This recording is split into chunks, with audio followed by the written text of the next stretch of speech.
We are live at Alumni Gymnasium for the NCAA Division III Women's Basketball Championship. It's the second round, and the Bates College Bobcats, the hosts of the first two rounds here at Alumni Gym, are taking on the Widener University Pride. A Rose out to Morgan Kennedy, open look for three, right wing, good! Gets it in for Hughes, far side. Hughes blows by the defense, reverse layup is good! Bolter, off a screen from Delario. Bolter long two, got it! Boy, that's been her shot all year. He loves that mid-range jump shot. The senior captain, to Delario at the free throw line. Delario against Robbins, finds Long on the cut, layup, good! Morgan Kennedy dribbles to her right off a screen from Adams, ends up open from 15 and knocks it down as Widener got lost on the switch there. Right wing for Allison Kennedy. Allison Kennedy steps back for three. No good. Ava James is there for the offensive rebound. Out to Spolter from 15. Good! A great rebound there by Ava James and a good find. Spolter hands off from Morgan Kennedy in the left wing. Morgan Kennedy off an Adams screen. They're not switching very well. 15-footer, good. Could do that all day, all night. Long, pump fake, hands off Allison Kennedy to the elbow. Out to Long, top of the key. Here's Delario going to work. Layup, good, and the foul! That one's no good. Rebound Long. Long with a head of steam going all the way. Layup, no. Kabantu's there, and the follow is good. Long to Kabantu. Kabantu out to Morgan Kennedy, left wing, three, ring it out. Morgan Kennedy has 12. Hughes on the drive.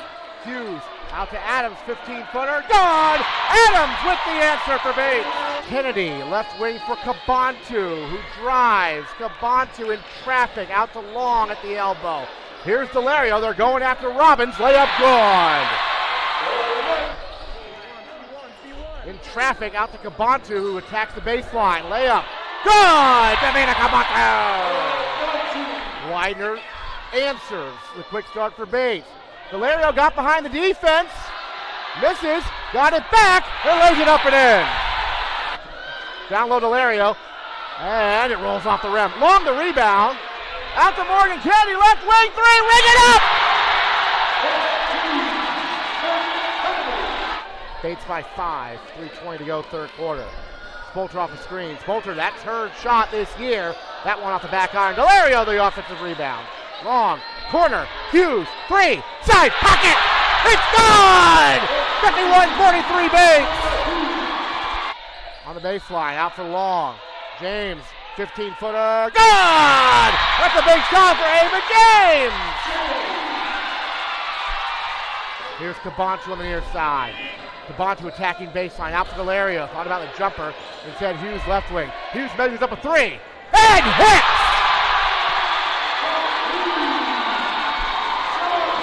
Morgan Kennedy, hands up, take the handoff instead, top of the key, three, ring it up!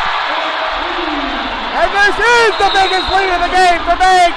Timeout Widener with 8:43 to go. It's 61-48 Bobcats. And only a minute and 17 seconds into the fourth quarter, the momentum is absolutely in favor of the Bobcats right now. Morgan Kennedy up to 20 points now for Bates. Allison Kennedy gets it in for Hughes near side. Hughes to Delario. Then it go right after Robbins here. Delario, well done. Into the paint, Delario, left wing for Hughes. Hughes off a screen, top of the key, three. Oh, bring it up from New Jersey, knocking it down. No handoff, it's in the lob in.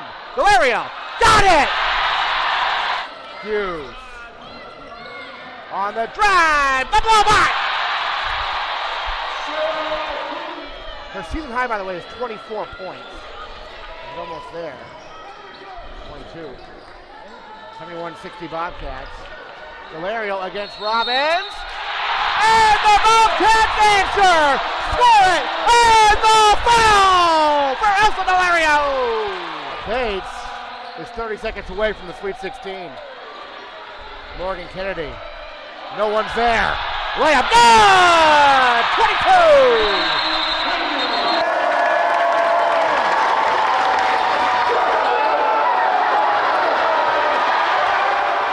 Short. Ava James has it.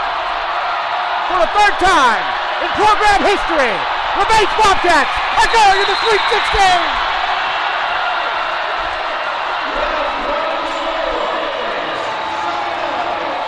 They win it! 79-66 over Widener here at Alumni Gym. Coach, you want to make an opening statement? Sweet 16 bound for the Bobcats. Yeah, I mean, I think we just achieved something that we've had our sights on and believed was more than possible. You know, like I think we are taking a moment to just be really excited for what we've achieved thus far. But it's, you know, we've heard our players say over and over that they're not satisfied, they're not done yet, right? And this team is special. Our seniors are special, and so, you know, we want to max it out.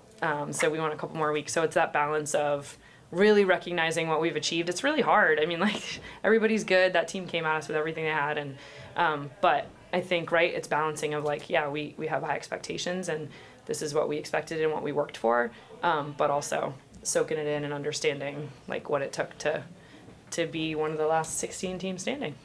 Sarah, I feel like you're the ultimate closer in these games in the fourth quarter. I mean, what is it about you in the fourth quarter?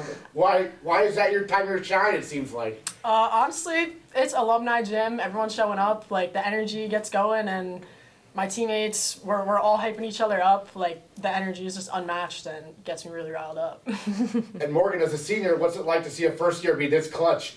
Oh, it makes me so proud. I mean, I don't expect anything less, though. Like, Sarah, she puts that pressure on us every day in practice. She shows out every single day in practice, and she works extremely hard. So I'm not surprised, but yeah, she's awesome. Coach, these two matchups, yesterday and today, did anything surprise you about them? It was about what you expected? I mean, both these teams obviously gave you a really good challenge. Yeah, I think exactly what we expected. I think, you know, in preparing as coaches, we are kind of prepared for every angle of what might come, like understanding what teams are really good at and the ways that we're going to be challenged. So, like, we really try to prepare for that. And, yeah, I do think it's that. I do think coming from the conference that we come from, where you kind of have to play your best and you have to have a really good performance in order to compete in our conference. So I think that prepares us well for as we go down the line and play teams that, you know, we're not as familiar with. So I do think that's a challenge. I mean, sure for coaches, but even more so for players. We just talked about in the locker room, like, within a game, you have to be able to make adjustments because you're not familiar with teams and players, right? Like, we can do our preparation, but you have to kind of figure that out too in the flow. But yeah, they both played so hard, so tough, have some really talented players. So we were expecting a tough battle in each one. Yeah, so you guys gained the lead like kind of early on in the first, and you never lost it. Like, what do you think the secret was there?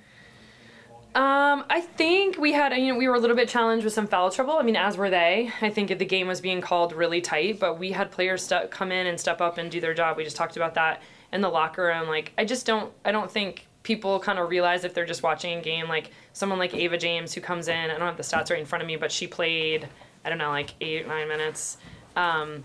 She comes in, she knocks down 2 big free throws, she hits a jumper. Ava, 11 minutes, 1 for 1, 2 for 2 from the free throw line, plays great defense. Like, those moments are so important, so important. Sophie came in, took a charge, hit 2 jumpers. So I think we had just players coming in, doing their job. We had to have a couple of possessions where, like, Morgan was playing the 5 and guarding their post player who really challenged us. So you have to have people step up and, you have to kind of manage that possession by possession. So I think people did their job, and I just think, our leadership is really, really good to maintain poise and belief and trust, right, even like in the flows of a game when we have some adversity. And so Mia Robbins was the highest scorer of the game on their team. She put up 26 points. Like, what was kind of the strategy of mitigating that, or how'd you? Yeah, at halftime, we just talked about giving her more space and just forcing her to shoot it, because the way the game was being called, especially just being called tight, we were struggling to contain her without fouling her. She's pretty skilled at, using her body on that drive. And so we kind of just talked about, like, give her a cushion, let her shoot it, and she hit a couple of them, but we felt like we also really wanted to stay out of foul trouble in general, but in that position. So we tried to do that. And I thought, we made some good adjustments, and she ended up with 4 fouls as well. So. And so all three of y'all, it's my understanding this is the furthest in program history that you've made it. Is that correct? Matched it, yeah, in 2005, Yep. that team. So that was my senior year in college, which is, Let's go. the Bates team made it to the Sweet 16 that year. Yeah. Yeah. So what does it mean to be a part of this team, after so many years and making it this far? I'll ask both y'all. It's just, I was saying it in the locker room, it's just like a dream come true. Like, this is definitely probably one of, like, the most fun games that I've ever had. And, like, this team is just so special, like, the way we are with each other, the way everyone's committed, knows their roles and stuff. And I've never had, like, a more fun year of playing basketball. And so it's just, like, I don't know, it's really nice to see the hard work and everything that we've set in preseason, like, starting to, pay off. Yeah, and like when you pick up a basketball, you dream of like stuff like this. So it just means a lot, and like you said, like it is paying off, and it's super rewarding. And like being a freshman and having like all this happen is just like couldn't have picked a better place, couldn't have picked better people. Like I just love it here. Love it here. Yeah. Awesome. Well, it's your birthday. Yeah. Is it? Can I ask how old you're turning? 25. Again. 41 Okay. today. All right. What does it mean to you to have this victory and to have the whole court sing happy birthday to you and all those feelings? I was kind of like, stop, they're shouting, we turned it over in the back. No, I mean, I just think, we have way bigger things to celebrate than my birthday, but it is kind of like all the feels in terms of our community. Like, we've talked so much about I just said to the team, like, you guys doing what you love with people you love, being committed and doing it together, like, you've brought so much joy to our community, just kind of seeing the way it brings people together. I mean, that's amazing. So to me, it's more just like all those people in there having fun, having pride in our school, in our community. Like, that's really what it means. So for me, like, that was, and having President Jenkins up there, just like the whole feel of community, like everyone in that gym is connected by what these women are doing. Like, that's so special. So, sure, I'm 41, I'm going home, going to bed. But in preparing for the next round. But yeah, just another layer of like, what a great moment. Morgan and I were just debating whether this was the best day of our life or like close to the best day of our life. I don't know. Feels pretty darn good. So sure, eases the pain of being 41. There you go. I have also a question about field goal percentage. It went up every quarter for you guys. It went up substantially, actually, every quarter. Can you talk a little bit about what might have gone into that, making that happen, and any mindset changes or court decision making that changed? I honestly think it's two things. I think we play fast. I think some of that is kind of like wearing on our opponent, right? Like, I just think we're used to playing back-to-back, and I think we're used to playing a certain pace. And so I think probably part of that, right, is us continuing to rise and play through that, maybe when Widener was kind of struggling as we went on runs there to maintain that same sort of pace. I also just think, like, that's championship level stuff in terms of, I think we were doing so many good things. Like, we out-rebounded them by 20, right? We were so many possessions where I say to the bench, like, great shot, like, we got another O-board. And so I think some of that is just persistence with sticking to, what we were doing and some of the looks that we were getting and some that maybe just weren't falling. So I think it's kind of those two things. I don't know if, and like, Sarah's fourth quarter genius there. Oh yeah. Bates's, your guys' field goal percentage was actually below that of Widener for this game. Yep. I'm wondering what kind of tactics defensively you guys were using to make sure that even though they might have been making more shots, they weren't getting as many shots? Yeah, again, I think like the pace. So we were like really pushing. Like we always want to do that. We want to have more possessions than the other team, get more shots up. We just think that pace is going to benefit us. They have a lot of talented players, and I just thought, we were really focused on guarding one-on-one rather than trying to overhelp and give up threes. They have, especially as the game wore on, because they have they've been down in the last like 3 games that they've competed in and come back because of their 3-point shooting ability. So we really wanted to minimize that. But I think at the end of the day, it's 2 teams, like I said yesterday, like fighting for their life. And they had, some good players make plays. But I think collectively, our team was just kind of more persistent. And I think the rebounding stat made a huge difference to get more possessions. Awesome. Thanks. Thank you.